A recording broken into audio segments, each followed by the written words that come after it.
नमस्कार विद्यार्थी मित्रांनो आणि वाचकांनो. मी जे पुस्तक लिहिलेलं आहे त्या पुस्तकाचं नाव वाचकांना माहीतच आहे, सन इंटिग्रेट अँड मून डिफरन्शिएट. तर त्याच्यामध्ये जे पहिलं प्रकरण आहे किंवा त्या पुस्तकाचाच एक दुसरा एक भाग आहे किंवा त्याचं एक पहिलं प्रकरण समजा, त्याचं नाव आहे Newton's laws of motion must be modified.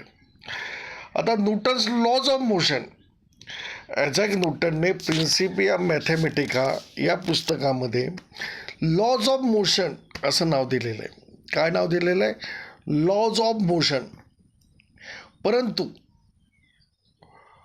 माझा रिसर्च गेल्या 30 वर्ष जो मी रिसर्च केलेला आहे तो रिसर्च हे सांगतो की हे लॉज ऑफ मोशन नाहीत. म्हणजे लॉज ऑफ मोशन तर आहेच, पण हे लॉज ऑफ टाईम आहेत.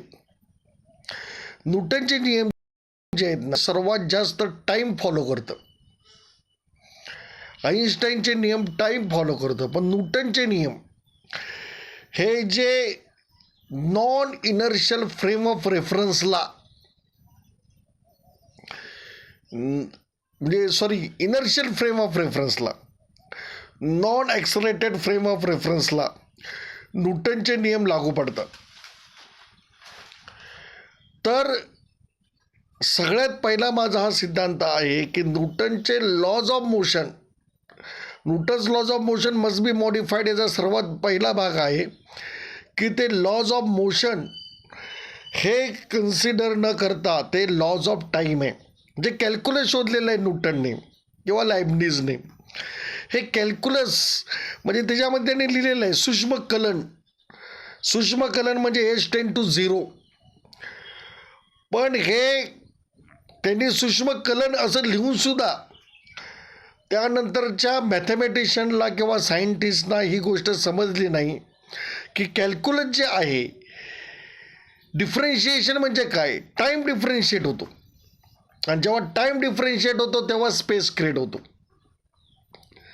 म्हणजे अल्बर्ट आईन्स्टाईन यांनी स्पेस आणि टाईम याची अनडिव्हिजिबिलिटी मांडलेली आहे. याची अनडिफरेन्शिएबल, ते दोन वेगवेगळे घटक नाहीत असं सोप्या भाषेत जर सांगायचं गेलं तर अल्बर्ट आईन्स्टाईन म्हणतात. मग हे न्यूटनच्या नियमाशी सुसंगत आहे.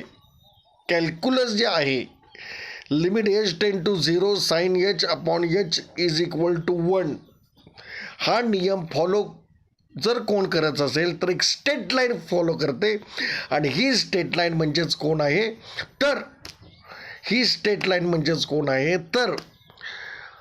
Straight line represents the arrow of time. Straight line